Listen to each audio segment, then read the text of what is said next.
یو پوښتنه به زه کوم یو پوښتنه به ته کوې ته به زما د پوښتنې ځواب راکړې او زه به ستا د پوښتنې ځواب درکړم که چیرې ما ستا د پوښتنې ځواب درکړو یا تا زما د پوښتنې ځواب راکړو نو په شرط کې به څه کوو یو بل وخپله څه به کوو که تا وګټله زه به د خپلوم او که ما وګټله ته به مې خپلې واچوه پنجه وشو پوښتنه اول ته وکړه یو ماشوم دی چې غواړي تعلیم وکړي پلار باید د هغه لپاره څه وکړي دا خو ډېره اسانه ده باید د یو ښه پلار په صفت زه باید د هغه پوره ملاتړ وکړم صحیح ده په ځان به سخته تېروم کار روزګار به کوم حلال رزق به ګټم خپل اولادونو له به ورکوم که چیرې پلار یې هم ډېر غریب اوسي ډېره غریبه او عاجزه کورنۍ اوسي د 3 وخته ډوډۍ په ځای دی 2 وخته ډوډۍ وخوري که دوم نه رسېږي 1 وخت د ډوډۍ وخوري خو خپل اولاد باندې باید تعلیم وکړي ځکه تا به اورېدلي میوهداره ونه اولاد هم یوه ونه ده خوښه دی بې میوې جوړې که میوهداره جوړې زه غواړم تا یوه میوهداره ونه جوړه کړم مثال تا ټولنې ته یو ښوونکی معرفي کوم ته چې ښوونکی شوې ته به خلکو ته سبق ورکوې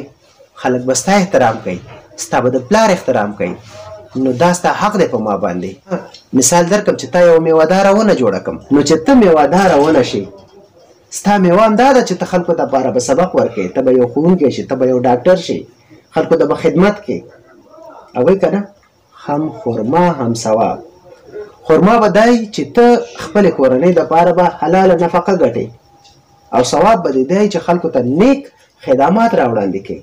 که سبق ورکوې هم پکې ثواب دی که د چا درملنه کوي هم پکې ثواب دی اورېدلي دي د یو انسان ژوند ژغورل د ټول انسانیت ژغورنه ده دا په څه کېږي په تعلیم کېږي صحیح ده ښه اوس زه پوښتنه کوم او ته راته ځواب راکړه دا ورکړه که نه په لهجه ښکل دې کوم ما وګټله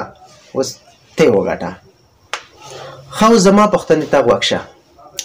په دې هیله چې ته هم ګټونکی شي صحیح ده کمرې ته ګوره مثال په توګه ستا کشر ورور بیمار دی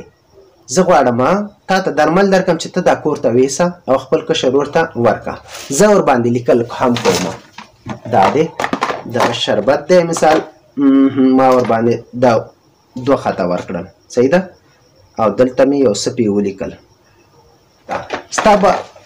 آیا زه اوس تا ګورم چې ته دا څنګه ورکوې دا درمل واخله کور کې ریحان الله اسیر ناروغه دی هله دا درمل ورته ورکړه چې څنګه یې ورکوې دا خو ډېره اسانه ده څنګه اسانه ده ته ووایه ځکه چې تا لیکلي دي چې 2 وخته به وترې سهار او ماښام په مړه 2 وخته څونه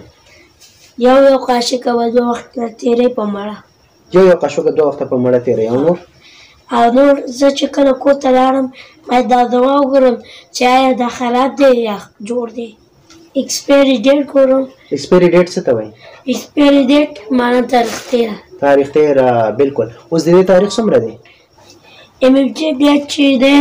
9 میاشت او 2024 او ایکسپایري ډیټ چې دی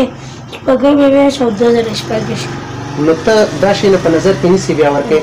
هله بیا خو تا وګټله